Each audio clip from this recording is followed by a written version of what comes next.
BPSC TRE 3.0 counselling में अभ्यर्थियों को जिन जिन प्रकार की समस्याएं दिक्कतें आ रही हैं, उसी के बारे में अपने इस वीडियो में हम बात करने वाले हैं। उसके सॉल्यूशन को भी लेकर के चर्चा करेंगे। कई सारे सवालों को हमने उठाया है कमेंट सेक्शन से, यहाँ पर उसी के बारे में हम बात करेंगे। वीडियो में लास्ट तक रहिएगा। संभवतः कि आपका जो सवाल है उसका आंसर हम यहाँ पर दे दें। यहाँ पर सबसे पहले अगर हम क्वेश्चन को लेकर के बात करें तो लिखा है इसमें कि मेरी सिस्टर का डीआरसीसी सीतामढ़ी में 6 to 8 का डॉक्यूमेंट वेरिफिकेशन 28/1/2025 को था। डॉक्यूमेंट में केएम सुमारी था और आधार में कुमारी सुमन। देखिए, ये केएम वाली प्रॉब्लम बहुत आ रही है और हमने कहा था कि फर्स्ट क्लास मजिस्ट्रेट का एक अभी पत्र भी आया था कि फर्स्ट क्लास मजिस्ट्रेट का आप वहाँ पर एक एफिडेविट नोटरी जो भी है वो बनवा के जाइएगा। उसके बाद वहाँ पर वो अलाउ करेंगे, क्योंकि कहीं ना कहीं शिक्षा विभाग बिहार सरकार के द्वारा ही वो नोटिस जारी की गई थी। वो नोटिस भी अभी हम आपको लास्ट में दिखा देंगे। तो अभी ध्यान रखिए, जिनकी काउंसलिंग नहीं हुई है, मतलब सिस्टम में आपका अभी डेटा जो है वो इनपुट नहीं हुआ है, आप अभी वहाँ पर एंट्री नहीं किए हैं, तो ऐसे में आपकी जो डेट है काउंसलिंग की वो आगे दी जाएगी। लेकिन ये मान के चलिए कि आपको अब कहीं ना कहीं परेशानी का सामना करना पड़ेगा। अगर आप दोबारा से फिर से जाते हैं, समय आपको इंतज़ार करना होगा। आप अभी भी डेट भी नहीं दिया है, 5 फरवरी तक रेगुलर काउंसलिंग है। उसके बाद गेस्ट टीचर्स की डेट दी जाएगी। जो ऐसे में जिनका जिला आवंटन नहीं हुआ था उनकी काउंसलिंग की डेट दी जाएगी। फिर आपको उसी के दरमियान कहीं बीच में बुलाया जाएगा। तो जैसा भी होगा इस चैनल के माध्यम से हम आपको ज़रूर बताएंगे। आप हमारे साथ में जुड़े रहिए। टेलीग्राम चैनल महेश अकेडमी है। कुछ भी यहाँ से अगर नोटिफिकेशन मिस होता है तो आप एटलीस्ट वहाँ से जुड़े रहिए। वीडियो के डिस्क्रिप्शन में लिंक है, वहाँ पर हम वीडियोज़ के लिंक भेज दिया करते हैं, बता दिया करते हैं। तो ये बात हो जाएगी। तो इन्होंने कहा कि दूसरी डेट पर बुलाया जाएगा। यहाँ पर हमने जवाब दिया है कि बिल्कुल बुलाया जाएगा। आगे है यहाँ पे कुछ दिन बाद ट्रेनिंग मिलेगा। मेरा काउंसलिंग देखिए, इन्होंने लिखा है डीआरसीसी में हो गया है और लेटर भी मिल गया है, बट एक डर है, अगर वाटरमार्क वाला फाइल ऑफिस से इधर उधर। भाई, आपको रिसीविंग मिल चुकी है ना रवि जी, रिसीविंग मिल चुकी है। अब वो उस फाइल का क्या करते हैं, वाटरमार्क वाले डॉक्यूमेंट का, उस पर वो समोसा खा ले या कुछ भी है। मतलब एक मैं एग्जांपल दे रहा हूँ, ऐसा होता नहीं है। तो कुल मिला के कहने का मतलब ये है कि आप अब परेशान नहीं हुई, आपके पास में रिसीविंग है। रिसीविंग मतलब आपने वो चीज़ों को दिखाया है और उसके बाद ही आपको रिसीविंग मिली है। तो ये चीज़ आप ध्यान रखिएगा, वो गवर्नमेंट पोर्टल पर ही गया है, ऑनलाइन सारी चीज़ें होती हैं, इसके लिए बिल्कुल आपको टेंशन लेने की ज़रूरत नहीं है। दक्षता पात्रता गलती से सेलेक्ट हो गया, डाउटफुल में दे दिया है, रिकाउंसलिंग में क्लियर हो जाएगा। देखिए, यहाँ पर जब हम बात करते हैं कि इन्होंने क्या करा है, जब हम बात करते हैं आपकी सीटेट को लेकर के, तो ये जो है एस्टेट वाले में, दक्षता वाले में इन्होंने सेलेक्ट कर लिया। देखिए क्या है कि इसके लिए जो एक नोटिस अभी लास्ट में हम दिखाएंगे वीडियो में, आप उसको जो है ज़रूर गौर करिएगा। आप बढ़िया से एक एफिडेविट वगैरह जो भी है ऐसे में बनवाइए कि भाई मानवीय भूलवश जो है फॉर्म भरते समय ऐसा ऐसा हो गया था। और ये जान के रखिए कि मौका आपको मिलेगा, पूरी संभावना है ऐसे में कि आपको जो है रिकाउंसलिंग, जब फिर से काउंसलिंग की डेट आए तो उसमें आपको मौका दिया जाए। लेकिन उससे पहले आप अपने कुछ एक एफिडेविट बढ़िया प्रकार का जो फर्स्ट क्लास के मजिस्ट्रेट का होता है, जो सबसे टॉप क्लास के, उसमें वो सारी चीज़ें अगर आप रेडी रखेंगे और आप अगर शामिल होते हैं तो पूरी संभावना बनती है कि आपको मौका दिया जाए। ऐसे में देखिए, डाउटफुल है वही अपलोड कर सकते हैं या सभी डॉक्यूमेंट री अपलोड। देखिए, अभी से इसके बारे में कुछ नहीं कहा जा सकता है कि डाउटफुल वाले हैं उनको कर सकते हैं या फिर री अपलोड जो है सभी कर सकते हैं, क्योंकि मैं आपको बता दूं कि जब मौका दिया जाएगा तब तक लगभग सभी की काउंसलिंग हो चुकी होगी। तो जिनकी हो गई है काउंसलिंग, ध्यान दीजिएगा, उनको तो फिर ज़रूरत ही नहीं डॉक्यूमेंट को अपलोड करने की। अब जिनकी नहीं हुई है ऑब्वियसली वो डाउटफुल में होंगे, तो वो डाउटफुल वाले ही अपलोड करेंगे। ये तो बाय डिफ़ॉल्ट जो है चीज़ें समझ में आती हैं। जैसे भी होगा, कब मौका देगा बीपीएससी, हम यहाँ पर बताएंगे। आप हमारे साथ में जुड़े रहिए। आगे है स्टेट का सर्टिफिकेट नहीं है, इंटरनेट वाला मार्कशीट प्रिंट आउट अपलोड किया था। देखिए, आपने प्रिंट आउट अपलोड किया था वो चीज़ ठीक है, लेकिन यहाँ पर ओरिजिनल लेकर के जो है वो जाना था कहीं ना कहीं आपको। तो ऐसे में कुछ दिक्कत समस्या हो भी सकती है, मतलब आपको थोड़ा सा वो कर सकते हैं कि भाई ओरिजिनल वाला कहाँ है या जो भी है। तो आप कोशिश करिए कि उसको लेने की ऐसे में, क्योंकि जब ओरिजिनल डॉक्यूमेंट मांगा जा रहा है तो मतलब ओरिजिनल ही होगा आपका। ये चीज़ आप अच्छी तरीके से याद रखिए। वेब कॉपी उस पर लिखा हुआ होगा, जो आपने स्टेट का जैसे 9, 10, 11, 12 का होता है उसमें वेब कॉपी लिखा होता है, तो वो वेब कॉपी हो जाती है। ऐसे में आप को जो भी ज़िले के हैं, जो डीओ ऑफिस है या फिर डीपीओ के, उसमें वो चीज़ आपको वहाँ पर जा कर के कहीं ना कहीं मिलेगी। तो उसको एक बार आप ज़रूर देखिए जाके। दरभंगा में एडमिट कार्ड में सिग्नेचर नहीं होने पर बाहर कर दिया। यहाँ पर एसडीएम का एफिडेविट का कोई वैल्यू नहीं दिया। देखिए, अब ये केस जो है ये बहुत ही, मतलब आप ये समझिए तगड़ा केस है ना। तो अभी आपको मैं बता दूं कि ये दरभंगा वाला केस संभवतः इनसे हमारी पर्सनल बात भी हुई थी। और ऐसा था, मैं आपको बता दूं कि मुजफ्फरपुर में इनका जो है मुजफ्फरपुर में इनका एग्ज़ाम का सेंटर था और दरभंगा में इनकी जो है वो काउंसलिंग थी। काउंसलिंग में ये हुआ कि भाई सिग्नेचर नहीं है और संभवतः ये एसडीएम का एफिडेविट हो सकता है, दूसरा केस हो, लेकिन जो स्टूडेंट था वो उसका केस ये था कि दरभंगा से उसे कहा गया कि आपके एडमिट कार्ड पर ध्यान दीजिएगा, जो मैं बार बार बोल रहा था आपको, एडमिट कार्ड पर, ओरिजिनल एडमिट कार्ड पर उसका होलोग्राम लगा था, सिग्नेचर नहीं था और उसे कहा कि आप साइन करवा के लेके आइए, और वो दरभंगा से मुजफ्फरपुर आया, मुजफ्फरपुर से फिर दरभंगा जा रहा है, ठीक है। और दोनों भाई बहन थे और फिर ये वापस जा रहे हैं और फिर वहाँ पर कह रहे हैं कि अब शाम हो गई है, अब हम काउंसलिंग नहीं करेंगे। तो ये इस तरीके के केसेस देखने को मिल रहे हैं और उसके बाद अब अगली स्लॉट में वो जा नहीं सकता, तो अब वो इंतज़ार कर रहा है कि कब जो है अगली डेट आएगी।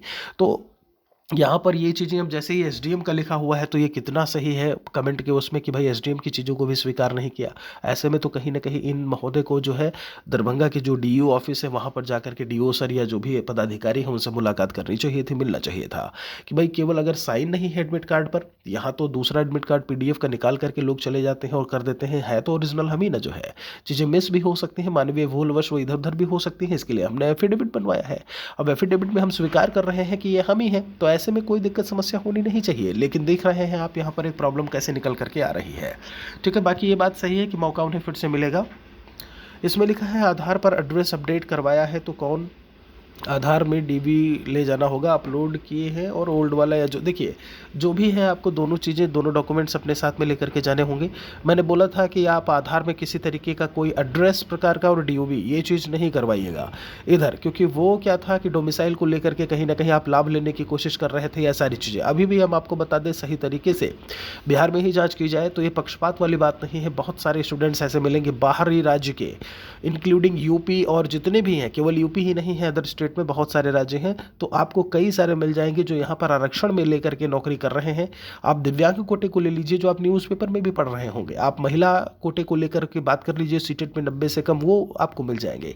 तो ये सारी चीज़ें हैं, कुल मिला करके ये इस तरीके से जो धोखाधड़ी से आप अगर जॉब प्राप्त करते हैं या लेते हैं तो कहीं से भी यथार्थ नहीं होगा। 1 साल, 10 साल, 15 साल बाद आप ऐसे में कहीं ना कहीं वंचित कर दिए जाएंगे, आप पदच्युत कर दिए जाएंगे। तो कुल मिलाकर के अभी घबराने की ज़रूरत नहीं, अब तो जो था वो तो आपने कर दिया, लेकिन आप दोनों चीज़ों को लेकर के वहाँ पर अपने आप को जाइएगा जो है। यहाँ पर आगे एक क्वेश्चन में है, सर हम क्या करें समय, अच्छा टीजीटी का पहले है डीबी, हमको पीजीटी का करना है, उसके बाद में है डीबी। देखिए कोई इशू नहीं है, आप टीजीटी करवाइए पहले, आप पीजीटी करवाइए, उससे कोई फ़र्क नहीं पड़ेगा। आपका क्या होगा कि लास्ट में अभी काउंसलिंग के लिए पत्र निकला भी था, आप मल्टीपल काउंसलिंग करवा सकते हैं, कोई दिक्कत समस्या नहीं है। बस होगा ये कि लास्ट में आप देखिएगा जो आपको जिसमें ज्वाइन करना है आप उसमें जाकर के ज्वाइन कर लीजिएगा, ठीक है।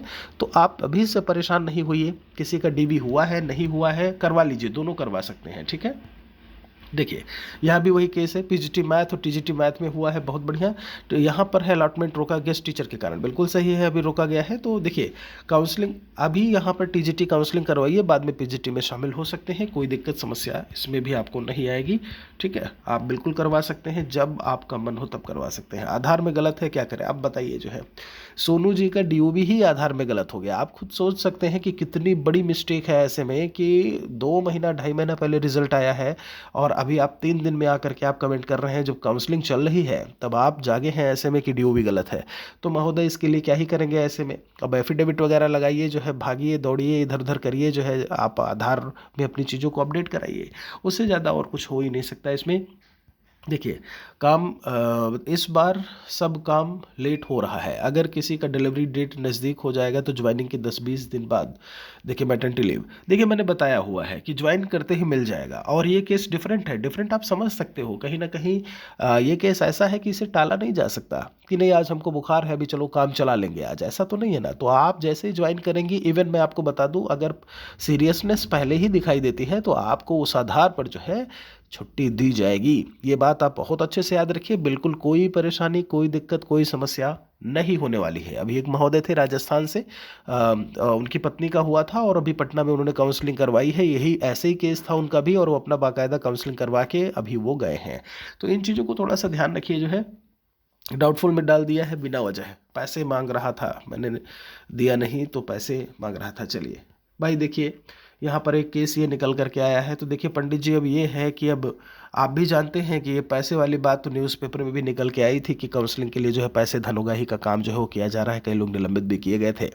और अभी हम आपको बता दें कि यहाँ पे आए दिन कई सारे स्टूडेंट फ़ोन करते हैं, और उसमें अभी देखने को मिला कि सीतामढ़ी में ही ये केस है। और आपको मैं बता दूं कि वहीं वो चीज़ क्या कर रहे हैं कि उस केस को लेकर के हम आपको बता दें कि वाटरमार्क वाले डॉक्यूमेंट डाउनलोड नहीं हो रहे। अनएक्सपेक्टेड एरर, मैं खुद लॉगिन करके मैं देख रहा था, और स्टिल मैं आपको बता दूं अभी लैपटॉप ओपन है, मैं अभी भी देख रहा हूं तो वो ऑथेंटिकेटिंग करके है और लॉगिन नहीं हो रहा है अभी। आप समझ रहे हैं, मतलब कल ही काउंसलिंग थी, अभी 28 तारीख को। और आपको मैं बता दूं कि 6 to 8 वाटरमार्क डॉक्यूमेंट वेबसाइट की दिक्कत है, सर्वर की दिक्कत है, या जो भी है, ऐसे में अलग अलग उसमें ट्राई किया जा रहा है, दिक्कतें आ रही हैं। और ये कहा गया, हमें जानकारी दी गई कि भाई डीओ ऑफिस से या जो भी है वहाँ पर 2,000 रुपये लिए भी गए। ये कहा गया कि सब ठीक हो जाएगा, काउंसलिंग में फिर से आ रहे हैं, पहुँच रहे हैं वहाँ। ये कहा जा रहा है कि हमारे पास अगर जब तक आप वाटरमार्क डॉक्यूमेंट नहीं दोगे, हम काउंसलिंग के लिए आपका चीज़ों को आगे प्रोड्यूस नहीं करेंगे। तो ये दिक्कतें, समस्याएं आ रही हैं, कहीं ना कहीं विभाग को इस पर ध्यान देना चाहिए। और देखते हैं कि क्या है। बाकी ये मान के चलिए डाउटफुल में डाला है, तो नेक्स्ट में आपको बुलाया जाएगा, आप उसका इंतजार कर लीजिए। रीअपलोड कैसे होगा, देखिए आने दीजिए, रीअपलोड का पहले ऑप्शन देने दीजिए वहाँ पर एक बार बीपीएससी को, उसके बाद हम आपको बता देंगे कि कैसे क्या कुछ अपलोड होगा। मुख्य सेविका और बीपीएससी टीचर, बहुत बढ़िया सवाल है यहाँ पर शर्मा जी का। देखिए, मैं आपको मुख्य सेविका की सैलरी मैं बता चुका हूँ, और बीपीएससी टीचर्स की आप 25,000 बेसिक पे की बात करें, आप 29,500 या 30,000 बेसिक पे की बात करें, तो ऑब्वियसली बेसिक पे मुख्य सेविका की ज़्यादा है। और इस पर हमने वीडियोस भी 8th पे कमीशन में बनाया हुआ है, तो वहाँ से भी आप उसे कंपेयर कर सकती हैं। और कहीं वो नहीं है, यूपी से है, अगर आप हैं और यहाँ मुख्य सेविका का आपको ऐसे में मौका मिल रहा है, तो फॉर श्योर आपको उधर ही जाना चाहिए। ठीक है, बाकी यहाँ पर कंपेयर वाला भी वीडियो आ जाएगा, रिप्लाई करिएगा जिनका काउंसलिंग किसी डॉक्यूमेंट में गलती के कारण नहीं हो पाया है। देखिए, मैं इसके बारे में अभी बता चुका हूँ, फिर से जैसे ही कुछ अपडेट होती है उसके बारे में हम आप सभी को अवगत कराएंगे। इस नोटिस के बारे में मैं बात कर रहा था। देखिए, टाइटल में परिवर्तन होने के कारण सत्यापन नहीं होने की स्थिति में शिक्षक अभ्यर्थी द्वारा न्यायिक दंडाधिकारी फर्स्ट क्लास मजिस्ट्रेट के माध्यम से प्राप्त किया गया शपथ पत्र प्रस्तुत करने के आधार पर सत्यापन किया जाएगा। अब ये चीज आप ध्यान रखिए, अगर केएम वाले में है, मैट्रिक प्रमाण पत्र में या अन्य दस्तावेज में अभ्यर्थी के नाम और टाइटल को सही मानते हुए सत्यापन के लिए नोटरी का शपथ पत्र मान्य होगा। तो इनमें जो ये लिखा है, ये अंडरलाइन किया है, इसका मतलब समझिए, आपको इसी तरीके से चीज़ों को बनवा के लेकर के जाना है। आप इसका यहाँ से एक स्क्रीनशॉट भी ले सकते हैं, शिक्षा विभाग बिहार सरकार, आप यहाँ से ऐसे स्क्रीनशॉट ले सकते हैं, देख सकते हैं। कोई और सवाल है हमारे लिए तो कमेंट में लिखिएगा ज़रूर। बहुत बहुत शुक्रिया आप सभी का।